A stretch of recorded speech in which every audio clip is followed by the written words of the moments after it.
Ćao, dobrodošli u moj novi klip. Danas na programu 520 dizel F11, jedan od najpopularnijih polovnjaka, a svi BMW i petice Karavan dolaze u standardnoj opremi sa zadnjim vazdušnim vešanjem, što je ovde u problemu.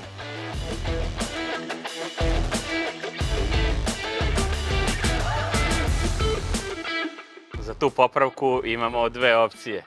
Prva opcija jeste da kupimo neke niske opruge, da ga spustimo napred i da vozimo tako spušten, neudoban auto. Ili opcija broj 2, da vidimo šta je u problemu, verovatno su jastuci, i da ga vratimo na fabriku.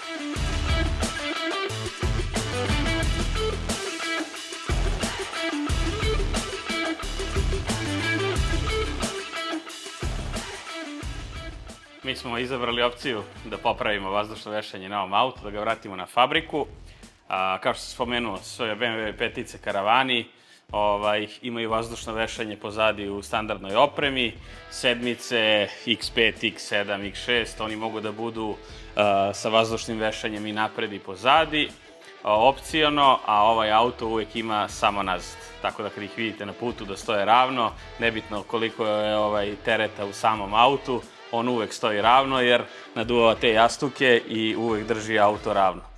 To su baš iz tih razloga i stavili to vazdušno vešanje, da bi auto bio udobniji i da bi, iako ima više tereta u Karavanu, stajao ravno. Sam sistem vazdušnog vešanja nije komplikovan.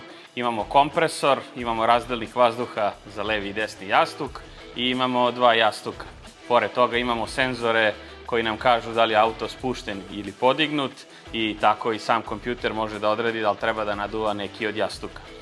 Na ovom autu smo ustanovili da je sa leve strane nam pušta vazduh, zbog toga se auto spustio jer je bukvalno bušen. Vazdušni jastuci se uvek menjaju u paru, i levi i desni, jer su to gumeni delovi koji ćete videti posle, koji ovako vizualno deluju dobro, ali su stari verovatno koliko i ovaj auto, tako da su dotrajali i zamenit ćemo ih, i ovi novi će verovatno trajati kao i fabrički. Kompresor je lako pristupačan, skinuli smo ovu zaštitnu plastiku, tu je sa zadnje strane. Skinuli smo to da bi raskačili napajanje sa samog kompresora, da se ne bi uključivao dok radimo na ovom sistemu.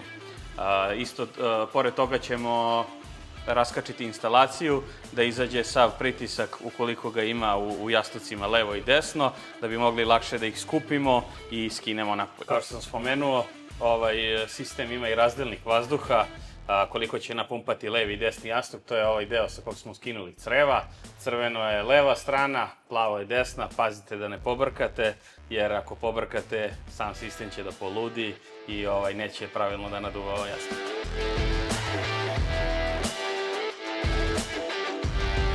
Čuli smo curenje vazduha sa leve strane, tako da čim smo podigli auto, videli smo da se izduvao levi jastuk i bukvalno ispao iz svog ležišta jer je ostao skupljen. Pored toga, čim primetite da nešto nije u redu na samom sistemu vazdušnog vešanja, to jest ako primetite da se auto slegao sa jedne strane, bitno je da odmah reagujete, jer su im kompresori dosta osetljivi i ako zanemarite to, kompresor će non stop drukati vazduh, ispravljati auto čim je upaljen i samim tim se on više troši, pa sama popravka može da bude i 3 puta skuplja.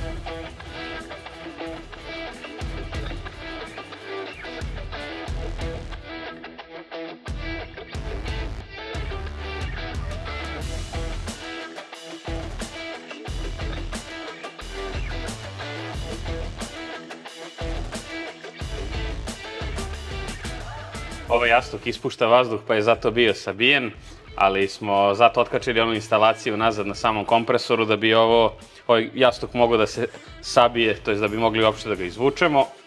Videli ste, malo ga skupimo, izvučemo i ovde sa gornje strane dolazi crevce za vazduh koje smo odšrafili lagano i izvukli smo jastuk tako što smo ceo jastuk zaokrenuli malo u smeru odvrtanja i lagano izvukli na dole.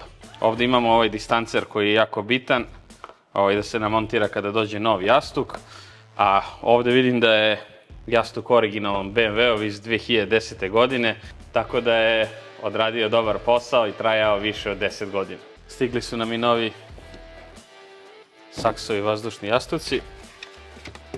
Unutra imamo jedan papirić ukoliko niste sigurni u sam proces zamene. Ovdje imate QR kod koji lagano možete da skenirate i vodi vas na ZF-ov sajt gdje ćete imati kompletno uputstvo na svim jezicima za zamenu ovog dela.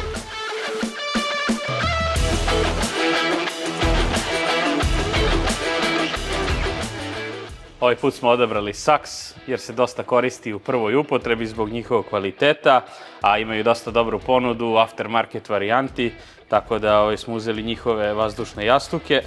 Da ne dužim više, krećemo sa pakovanjem.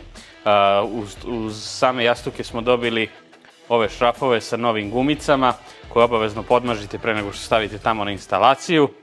Pored toga stavljamo i ovaj distancer koji sam vam malo pre pokazao. On služi da se, kada ugradite jastuk, da se ne pokida samo crevo, tako da zato je on toliko bitan, zato ga i spominjem. Ugrađujemo ovo nazad na auto, kačimo instalaciju i onda ćemo da ga naduvamo na normalnu visinu.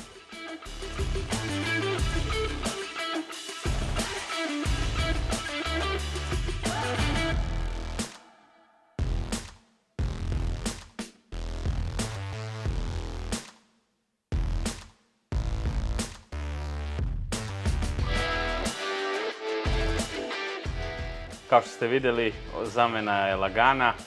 Vratili smo sam vazdušni jastuk gore, ubacimo ga, zaokrenemo na desno malo i čak i ako se klima malo, on je u svom ležištu, kada se bude naduvao, bit će zategnuto sve.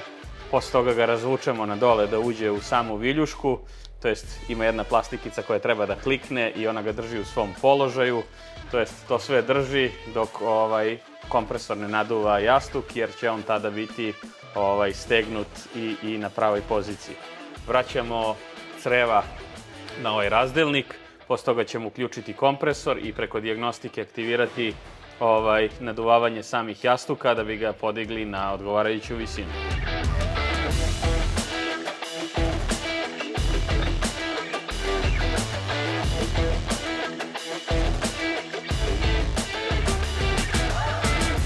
Postupak zamene je isti sa leve i sa desne strane i obavezno zamenite oba jastuka, jer čak i da ovaj drugi nije popustio, popustit će sledećeg petka i onda ćete imati isti ovaj posao da radite. Ako primetite da vam se auto nago na jednu stranu da ispušta neki od jastuka, ponovit ću, menjajte odmah da ne bi crko kompresor koji je dosta veća stavka od ovoga.